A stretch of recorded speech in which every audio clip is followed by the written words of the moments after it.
Shalom saudara. Senang dapat berjumpa kembali di minggu pagi hari ini.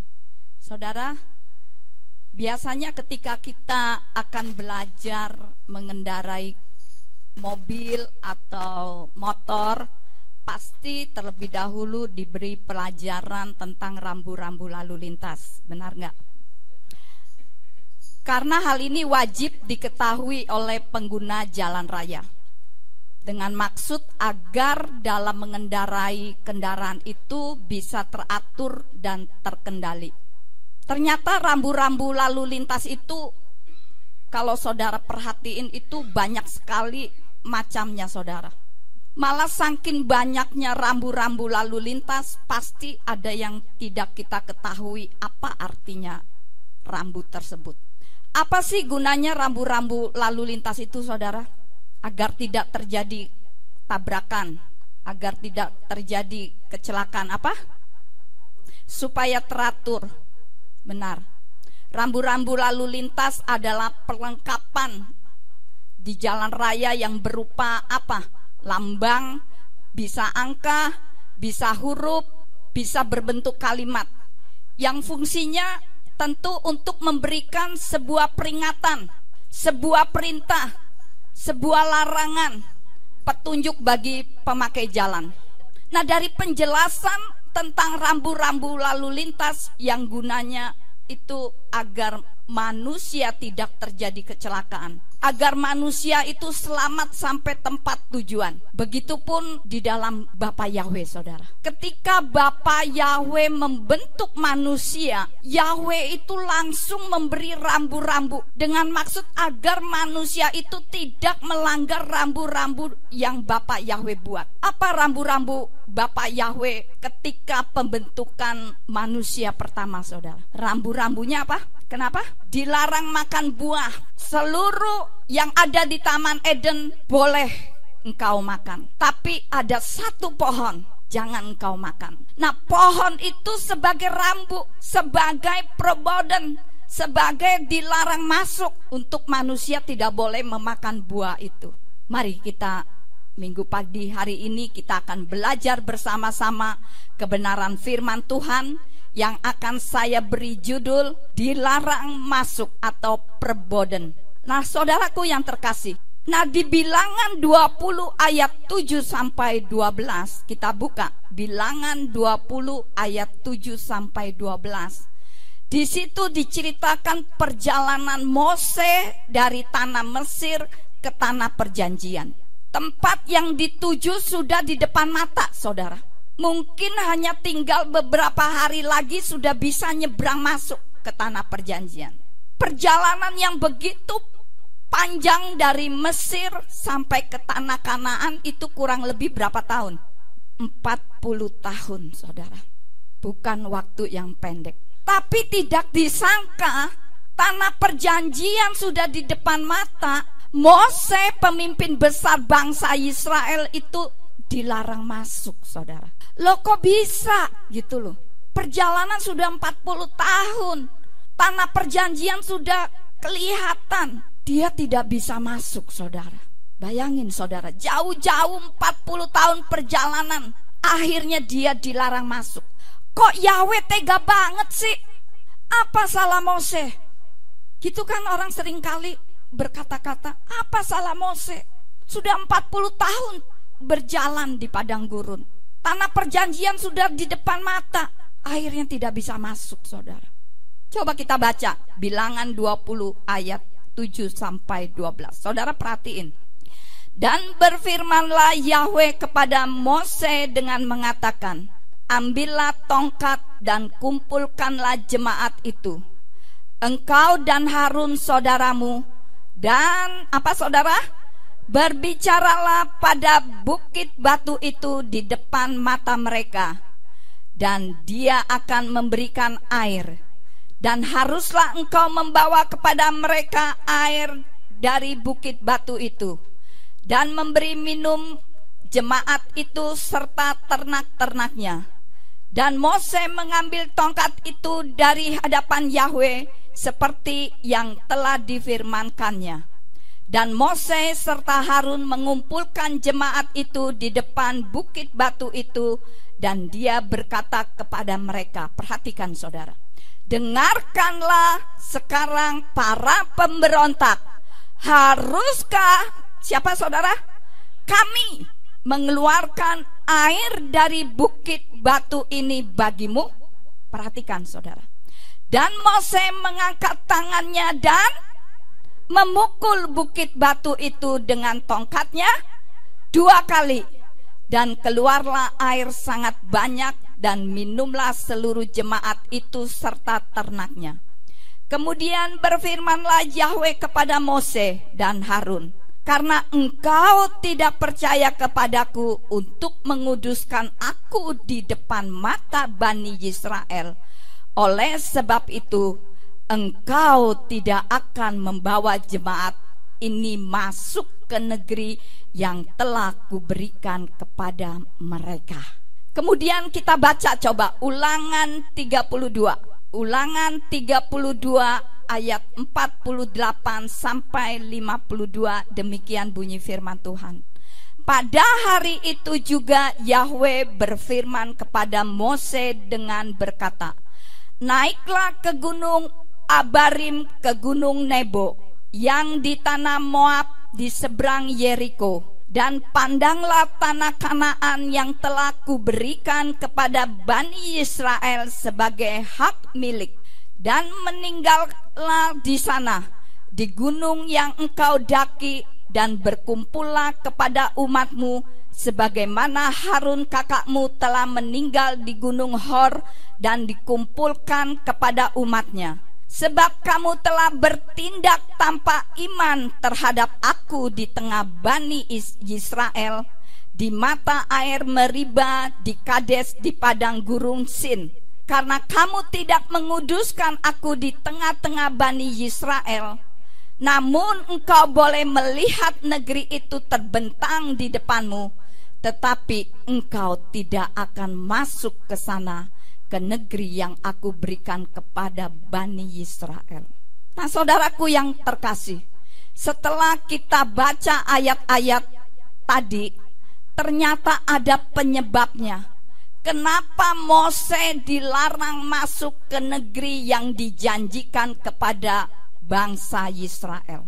Dalam Ulangan 32 ayat yang ke-51, di padang gunung Sin, umat Israel itu sangat kekurangan air, saudara, sehingga mereka marah kepada Mose.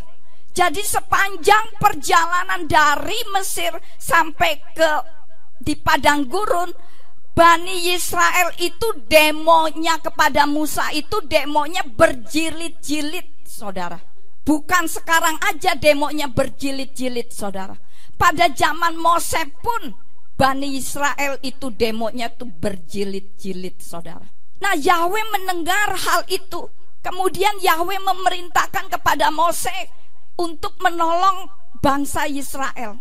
Coba saudara perhatikan baik-baik. Saat melaksanakan perintahnya, ternyata Mose itu bersalah di mata Bapak Yahweh, saudara. Yahweh nyuruh Mose apa, saudara? Berbicara kepada bukit batu itu. Namun apa yang dilakukan oleh Mose? Memukul bukit batu itu berapa kali? 2 kali dengan tongkatnya. Jadi saudaraku yang terkasih, apa yang disuruh beda dengan apa yang dilakukan, dikerjakan, saudara. Memang saudara, mujizat itu tetap terjadi. Mujizat itu tetap terjadi. Tapi Mose tetap dihukum, saudara. Tetap salah, tetap dihukum, konsekuensinya, saudara. Karena dia tidak melaksanakan perintah daripada Bapak Yahweh dengan baik. Kalau kita pikir-pikir ya saudara, kok Yahweh tega ya saudara? Salahnya kan gak seberapa, ya kan? Sering kan kita, kesalahan Bu Iing kecil, gak apa-apa, udah lupain. Dan itu pun reaksi Mose yang tiba-tiba dadakan marah kepada Bani Israel, yang karena Bani Israel itu tiada henti-hentinya itu demo terus, marah terus kepada Mose sepanjang perjalanan, saudara. Coba jika dibandingkan dengan kesalahan bangsa Israel yang selalu bersungut-sungut dan memberontak kepada Bapa Yahweh di sepanjang perjalanan. Tentu kesalahan Mose ini kecil, tidak seberapa, saudara. Bukankah Mose juga orang yang setia di dalam memimpin bangsa Israel keluar dari Mesir ke tanah perjanjian? Kesalahan Mose itu hanya sekali jika dibandingkan dengan jasa-jasanya selama itu, saudara. Apa jasa-jasa Mose, saudara? Apa jasa-jasa Mose? Yang pertama, saudara, meninggalkan kemewahan istana Mesir. Dia kan dipungut dari baby oleh putri Firaun. Yang kedua, dia sebagai pemimpin umat di padang gurun.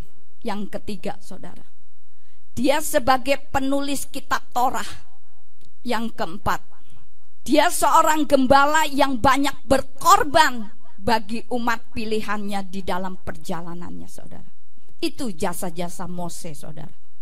Jadi apalah artinya kesalahan Mose yang hanya sekali itu? Emangnya manusia gak pernah salah? Emangnya pemimpin gak pernah salah? Kan pasti pernah salah. Elohim, Bapak Yahweh aja memuji Mose, saudara. Profil hati Mose itu dinilai oleh Bapak Yahweh, nilainya berapa, saudara? A+, saudara. A+ dinilai oleh Bapak Yahweh. Sampai dikatakan di dalam, coba kita buka aja, Bilangan 12. Bilangan 12 ayat yang ketiga. Bilangan 12 ayat 3. Demikian firman Tuhan. Musa adalah seorang yang sangat lembut hatinya, melebihi setiap orang yang ada di atas permukaan bumi ini. Nah, itu saudara, nilai plusnya, saudara. Dia sangat lembut hatinya. Dia seorang yang mengandalkan Tuhan. Karena dinilai sangat bagus oleh Bapak Yahweh, maka kemudian Bapak Yahweh berjanji kepada Mose. Coba kita buka janji Bapak Yahweh itu apa. Keluaran 3 ayat 12. Coba bantu baca lagi. Keluaran 3 ayat 12. Demikian firman Tuhan. Lalu dia berfirman, aku ada besertamu. Dan inilah tanda bagimu bahwa aku telah mengutus engkau. Ketika engkau membawa orang-orang itu keluar dari Mesir, engkau akan melayani Elohim di gunung ini. Amin. Kemudian apa lagi? Janji Bapak Yahweh. Bapak Yahweh memberikan kuasa untuk melakukan mujizat. Luar biasa, saudara. Nah, karena janji-janji Bapak Yahweh ini, maka Mose percaya, sangat percaya akan janji-janji daripada Bapak Yahweh. Sehingga ia menjalankan tugasnya walaupun itu sering sekali menyakitkan hati karena Bani Israel, saudara. Yang jadi pertanyaan, saudara, kenapa Bapak Yahweh menghentikan langkah Mose untuk bisa masuk ke tanah perjanjian, saudara? Kita akan pelajari satu persatu, saudara. Yang pertama, saudara, kenapa Bapak Yahweh menghentikan langkah Mose untuk bisa masuk ke tanah perjanjian? Yang pertama, saudara, Mose tidak taat. Ketidaktaatan Mose ini dimulai pada saat bangsa Israel itu kehausan di padang gurun dan selalu bersungut-sungut meminta air kepada Mose dengan Harun, saudara. Ketika Mose dan Harun melaporkan sungut-sungutnya bangsa Israel kepada Bapak Yahweh, kemudian Bapak Yahweh memerintahkan Mose untuk apa? Berbicara kepada sebuah bukit batu, agar bukit batu itu mengeluarkan air sehingga Bani Israel bisa minum. Namun Mose tidak melakukan tepat seperti yang diperintahkan oleh Bapak Yahweh, saudara. Ini pelanggaran yang pertama, saudara. Mose tidak taat. Sekarang yang kedua, saudara. Kenapa Bapak Yahweh menghentikan langkah Mose untuk bisa masuk ke tanah perjanjian? Mengambil wewenang Bapak Yahweh. Mengambil wewenang Bapak Yahweh. Mose marah kepada Bani Israel dengan berkata, tadi di Bilangan 20 ayat yang ke-10, di situ dikatakan apa?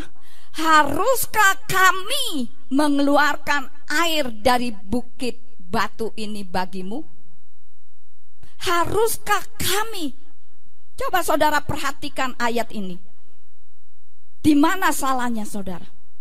Di ayat tersebut dikatakan, dengarkanlah sekarang para pemberontak. Haruskah kami mengeluarkan air dari bukit batu ini bagimu? Di mana salahnya saudara? Haruskah kami? Itu salahnya saudara.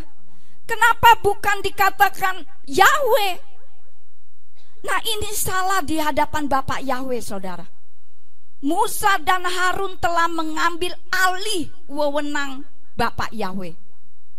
Hal ini sama saja telah mencuri kemuliaan Bapak Yahweh. Sebab yang memberi bangsa Israel minum itu wewenangnya siapa saudara? Memenangnya Bapak Yahweh, tetapi diambil alih oleh Mose. Itu kesalahan yang kedua saudara. Sekarang yang ketiga saudara. Kenapa Bapak Yahweh menghentikan langkah Mose untuk bisa masuk ke tanah perjanjian? Yang ketiga, meremehkan perintah saudara. Meremehkan perintah. Mose memukul bukit batu itu sebanyak berapa kali saudara? 2 kali. Padahal Bapak Yahweh hanya menyuruhnya untuk apa? Berbicara kepada bukit batu itu. Jadi bukan memukul saudara. Hal ini berarti Mose tidak taat kepada perintah Bapak Yahweh. Itu sebabnya Bapak Yahweh murka kepada Mose dengan Harun saudara. Jadi saudaraku yang terkasih, jika dilihat dari kacamata manusia, kesalahan Mose itu besar atau kecil saudara? Kecil. Kalau dilihat dari kacamata manusia itu kecil. Tidak ada apa-apanya saudara. Tapi jika dilihat dari kacamata Bapak Yahweh, kesalahan Mose dengan Harun jelas bukan kesalahan yang kecil, bukan kesalahan yang sepele saudara, tetapi sudah termasuk pada dosa pemberontakan saudara. Coba kita buka Bilangan 27. Coba bantu baca lagi Bilangan 27 ayat yang ke-14. Bilangan 27 ayat 14. Demikian firman Tuhan. Karena pada waktu perbantahan jemaat di padang gurun Zin, engkau tidak mentaati perintah untuk menguduskan aku di depan mata mereka di dekat air itu. Ya, makanya saudara, hati-hati saudara. Jangan kita anggap sepele akan sikap hidup kita. Jangan sampai kita berkata yang sia-sia saudara. Jangan kita seperti orang dunia. Karena itu semua kekejian di mata Bapak Yahweh saudara. Kita yang udah orang pilihan Bapak Yahweh, kita dalam bertutur kata pun harus kita pikirkan terlebih dahulu sebelum kita ucapkan saudara. Jangan keluar kata-kata yang sia-sia. Lebih baik diam daripada berbicara saudara. Itulah sebabnya Bapak Yahweh menghukum Mose dengan Harun dengan tidak diperbolehkan masuk ke tanah perjanjian. Nah saudaraku yang terkasih, sebelum Mose dan Harun itu Bapak Yahweh juga telah menolak semua laki-laki Israel yang berusia berapa saudara? Berusia 20 tahun ke atas. Tidak boleh masuk ke tanah perjanjian. Kecuali siapa yang bisa masuk ke tanah perjanjian? Yosua dan Kaleb, bersama-sama perempuan dan laki-laki yang berusia di bawah 20 tahun yang Tuhan izinkan memasuki tanah perjanjian saudara. Jadi di sini Tuhan itu berlaku adil saudara. Siapapun yang tidak taat kepada perintah Bapak Yahweh tidak akan pernah bisa masuk ke tanah perjanjian, termasuk Mose dengan Harun. Mereka itu pemimpin-pemimpin bangsa Israel saudara. Sepertinya hukuman Mose dan Harun itu berat dan kurang adil. Ya kan saudara, sepertinya itu hukumannya berat banget. Tetapi sesungguhnya tidak saudara. Sebab Mose dan Harun ini adalah para pemimpin umat saudara, yang sudah seharusnya mempunyai tanggung jawab yang lebih besar di dalam mentaati perintah Bapa Yahweh, saudara. Dia sebagai pemimpin harusnya memberi contoh, saudara. Maka itu Bapa Yahweh murka kepada mereka. Musa hanya memandang tanah perjanjian itu dari Gunung Nebo. Dari bukit gunung inilah Mose melihat panorama ke arah tanah perjanjian, saudara. Tetapi ia dilarang masuk ke tanah perjanjian. Disinilah tempat Mose itu meninggal, saudara. Di saat Mose usianya berapa, saudara? 120 tahun dia meninggal, saudara.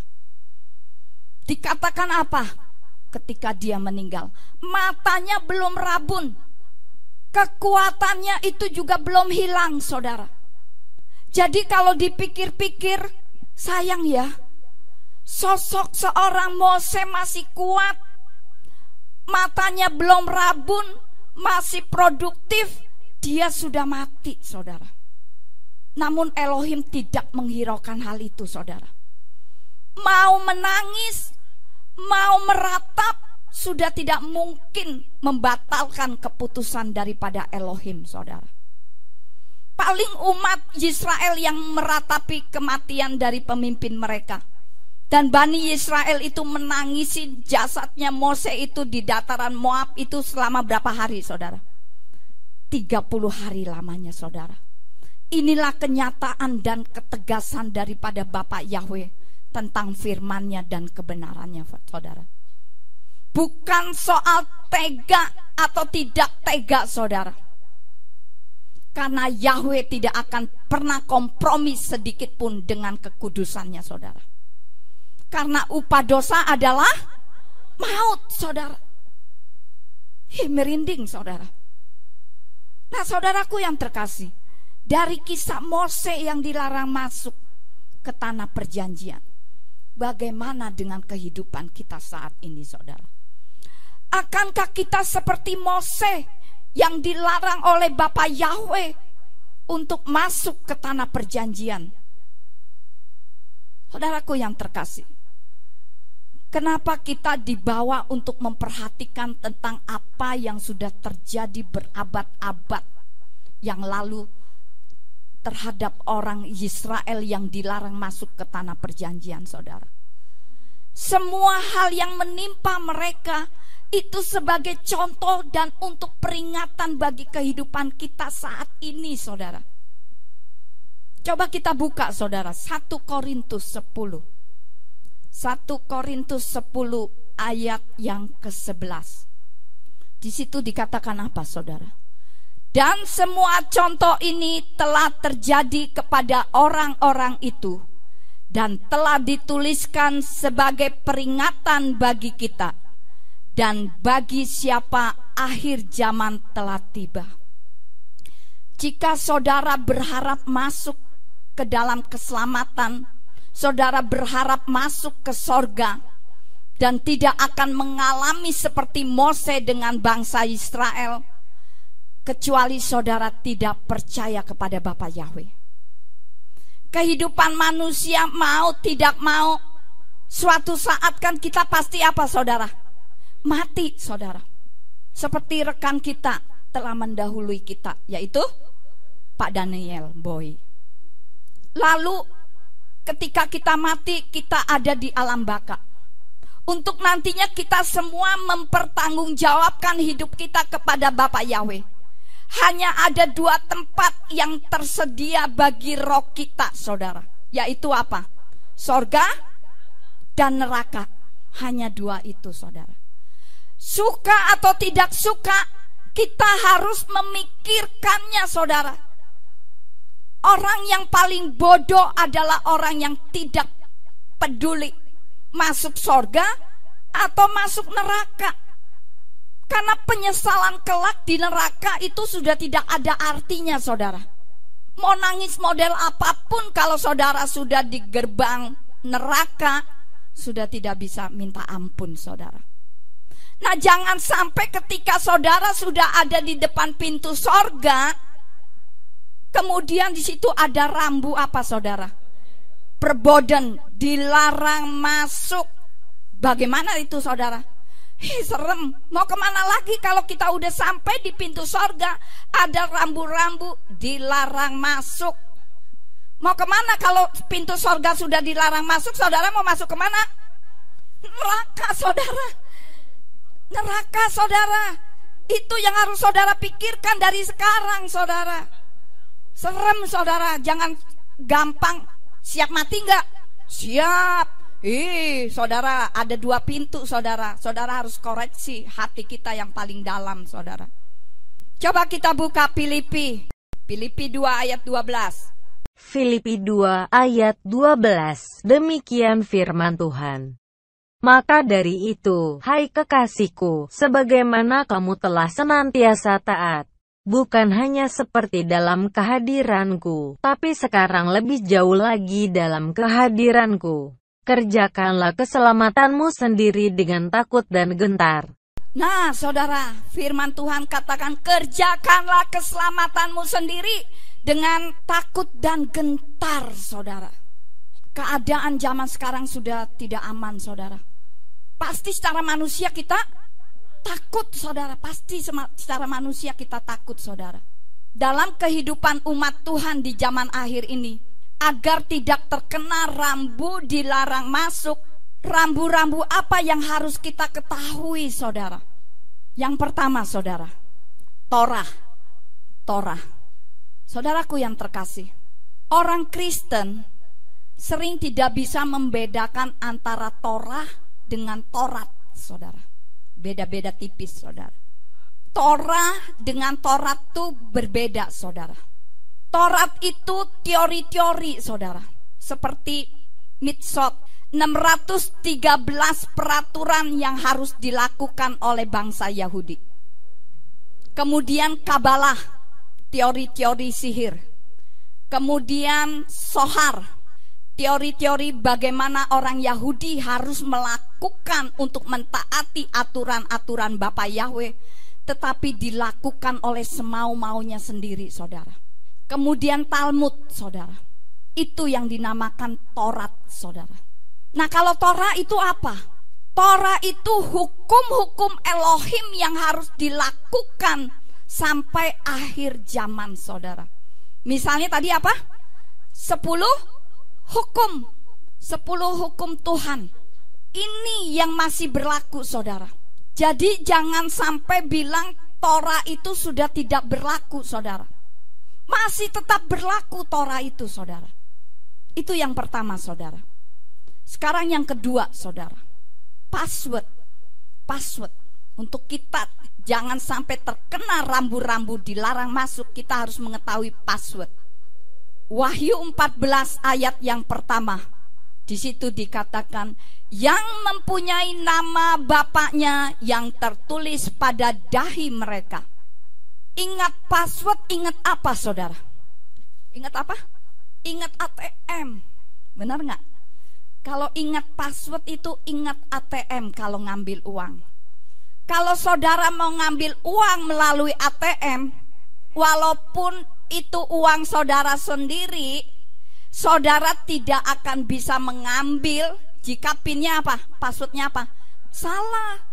Saya pernah 3 kali salah memasukkan password di ATM. Akhirnya apa? Ketelen ke mesin itu, saudara. Tetapi apa kaitannya password dengan kerajaan sorga, saudara? Memangnya untuk masuk ke sorga itu harus mempunyai password? Ya, oh iya. Kebanyakan kan orang berpikir bahwa password itu ibarat sebuah masuk rumah. Kalau saudara pergi ke sini kan saudara pasti apa? Kunci pintu. Sebenarnya bukan begitu, saudara. Melainkan kunci dari pintu itu, saudara. Itu yang penting, saudara. Kunci dari pintu itu, saudara. Untuk masuk sorga hanya ada 1 pintu. Walaupun kebanyakan orang mengatakan bahwa agama itu merupakan pintu untuk masuk sorga. Benar kan? Orang-orang kan sering mengatakan, oh, agama aku yang menjamin masuk sorga. Namun firman Tuhan umat Kristen mengatakan apa? Untuk masuk ke sorga itu hanya ada satu pintu, yaitu melalui Yeshua HaMashiach. Coba kita baca ayat-ayatnya saudara. 1 Timotius 2. Coba bantu baca 1 Timotius 2 ayat yang kelima. 1 Timotius 2 ayat 5. Sebab Elohim adalah Esa pula pengantara antara Elohim dan manusia, yaitu manusia HaMashiach Yeshua. Amin. Sekarang kita buka lagi, coba Kisah Rasul 4. Kita banyak buka ayat saudara. Kisah Rasul 4 ayat yang ke-12. Kisah Para Rasul 4 ayat 12. Demikian firman Tuhan. Dan keselamatan tidak ada pada siapapun yang lain, karena di kolong langit ini tidak ada nama lain yang telah diberikan kepada manusia, yang di dalamnya kita dapat diselamatkan. Ya, kita buka lagi Yohanes 10 ayat yang ke-9. Yohanes 10 ayat 9. Demikian firman Tuhan. Akulah pintu, jika seseorang masuk melalui aku, ia akan diselamatkan. Ya, itu yang ketiga. Sekarang yang keempat, Yohanes 14 ayat yang ke-6. Yohanes 14 ayat 6. Demikian firman Tuhan. Yeshua berkata kepadanya, Akulah jalan, dan kebenaran, dan hidup. Tidak seorang pun datang kepada Bapa jika tidak melalui aku. Nah, saudaraku yang terkasih, walaupun orang suka berkata ada banyak jalan menuju ke Roma. Sering kan kita mendengar ada banyak jalan untuk menuju ke Roma. Ternyata jalan menuju ke sorga hanya satu, dan hanya satu-satunya. Itu pun jalannya sempit saudara. Jadi saudaraku yang terkasih, arti dari password di sini adalah apa saudara? Sorga itu sama dengan rumah. Itu rumahnya siapa saudara? Yahweh. Sorga itu Yahweh, rumah kita. Yeshua itu adalah pintunya. Perhatiin, Yeshua itu pintunya. Kuncinya apa saudara? Kuncinya apa? Siapa? Loh, kalau kita nggak percaya kan nggak punya kunci. Kuncinya adalah kasih saudara. Kuncinya adalah kasih saudara. Kita baca ayat-ayatnya kembali saudara. 1 Yohanes 4 ayat 20. 1 Yohanes 4 ayat 20. Demikian firman Tuhan. Jika seseorang berkata, Aku mengasihi Elohim, tetapi dia membenci saudaranya, dia adalah seorang pendusta, karena dia yang tidak mengasihi saudaranya yang dia lihat. Bagaimana dia sanggup mengasihi Elohim yang tidak dia lihat? Ya, coba kita buka lagi Markus 11 ayat 26. Markus 11 ayat 26. Demikian firman Tuhan. Namun, jika kamu tidak mengampunkan, Bapamu di surga pun tidak akan mengampunkan kesalahan-kesalahanmu. Ya, satu lagi, Matius 6 ayat 14. Matius 6 ayat 14. Sebab jika kepada manusia kamu mengampunkan kesalahan-kesalahan mereka, Bapa surgawimu pun akan mengampunkan kepadamu. Ya, amin. Jadi untuk masuk sorga harus tahu nama pemilik sorga. Siapa pemilik sorga? Bapa Yahweh. Kuncinya Yeshua. Bisa dibayangkan jika passwordnya berubah, tentu tidak sesuai dengan password yang sudah ditentukan pemiliknya saudara. Hasilnya apa saudara? Kalau passwordnya salah, dilarang masuk. Benar gak? Dilarang masuk. Yesaya 43 ayat yang ke-11. Yesaya 43 ayat yang ke-11. Coba kita baca sama-sama yang keras. Di situ dikatakan apa? Coba 1, 2, 3. Akulah Yahweh, dan tidak ada juru selamat selain aku. Orang juga sering berkata, yang penting melakukan kebaikan. Benar gak? Sering kan manusia, yang penting kan gue udah baik. Memang saudara, melakukan kebaikan itu penting dan harus. Namun tetap harus diingat, pintu ke sorga hanya satu pintu, melalui Yeshua HaMashiach. sia-sia. Sebab segala kebaikan apapun yang dilakukan manusia tanpa melalui Yesua itu akan sia-sia, saudara. Coba kita buka Titus 3. Titus 3 ayat yang kelima. Titus 3 ayat 5. Demikian firman Tuhan. Bukan atas dasar perbuatan-perbuatan yang ada dalam kebenaran yang telah kita lakukan, melainkan berdasarkan rahmat-Nya. Dia telah menyelamatkan kita melalui permandian kelahiran kembali dan pembaruan Roh Kudus. Ya, tentu saja bukan berarti setelah mengenal kebenaran nama Bapa Yahweh Sang Pemilik Sorga, berarti kita sudah tuntas, beres, pasti masuk sorga. Belum tentu, saudara. Melainkan harus melakukan firman-Nya, yaitu apa? Mengasihi sesama seperti mengasihi diri kita sendiri, saudara.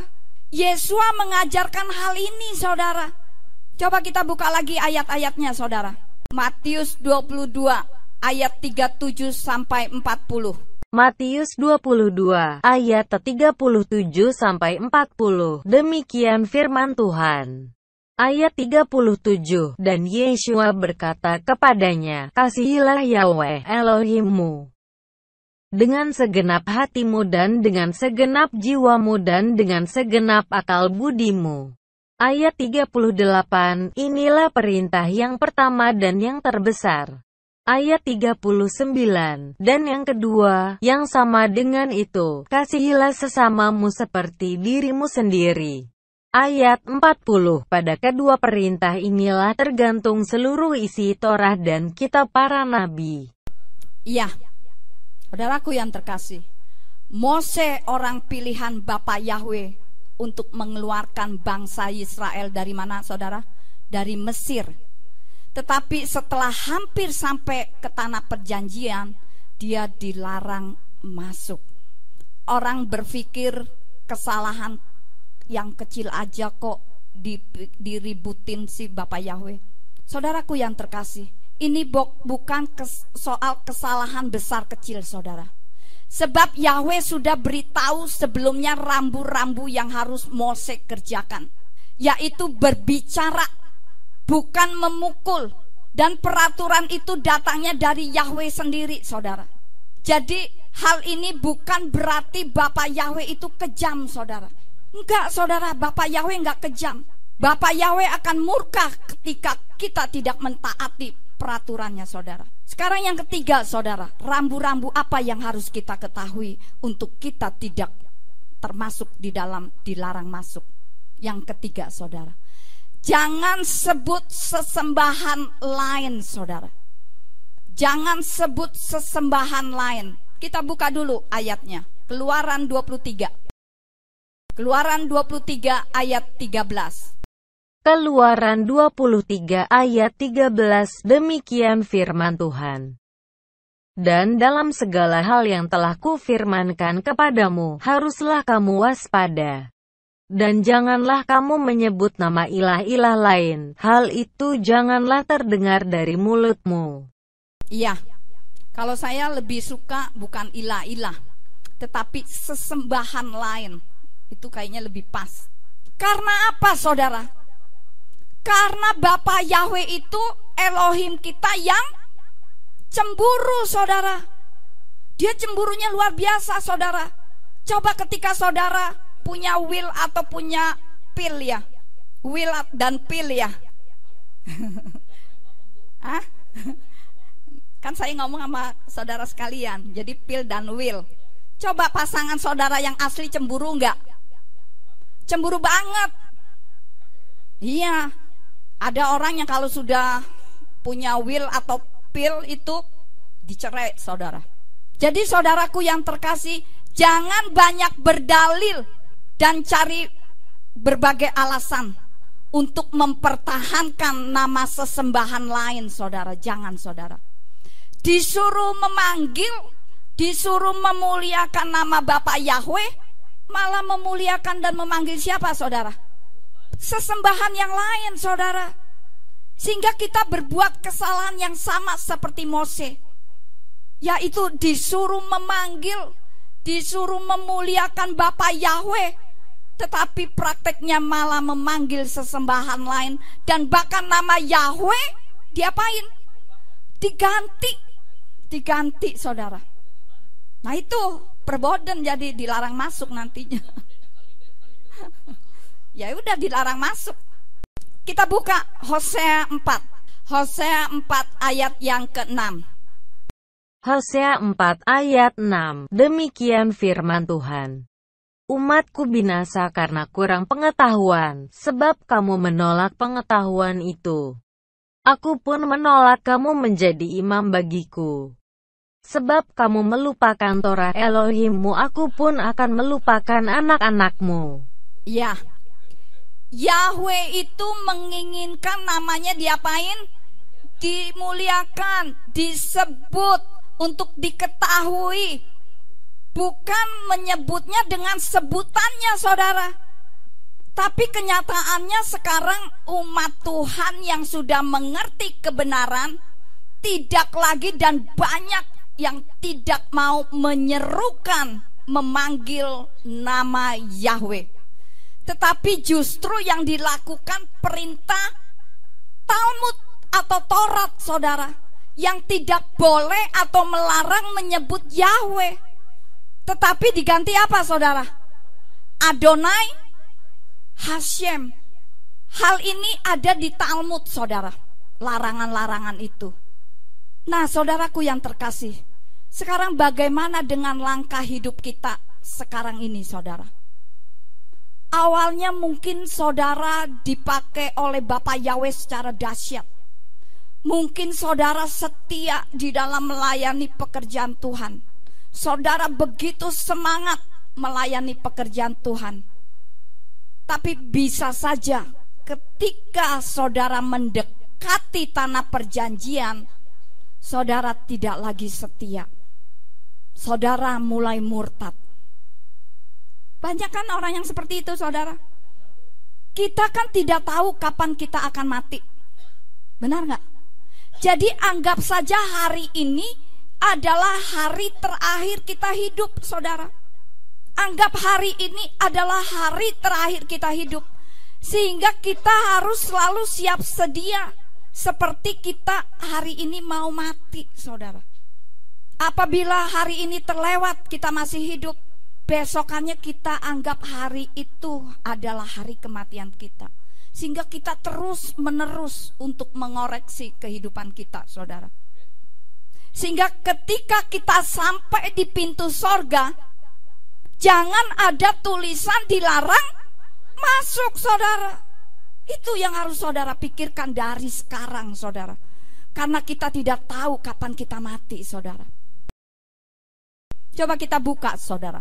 Jangan sampai kemudian Bapak Yahweh bilang apa saudara. Matius 7. Matius 7 ayat 21. Matius 7 ayat 21. Demikian firman Tuhan. Bukan setiap orang yang berkata kepadaku, Tuhan, Tuhan, dia akan masuk ke dalam kerajaan surga, melainkan dia yang melakukan kehendak Bapa-Ku yang di surga. Ya, 23. Ayat 23. Dan pada waktu itu aku akan menyatakan kepada mereka, aku tidak pernah mengenal kamu. Enyahlah dariku hai kamu yang mengerjakan kejahatan.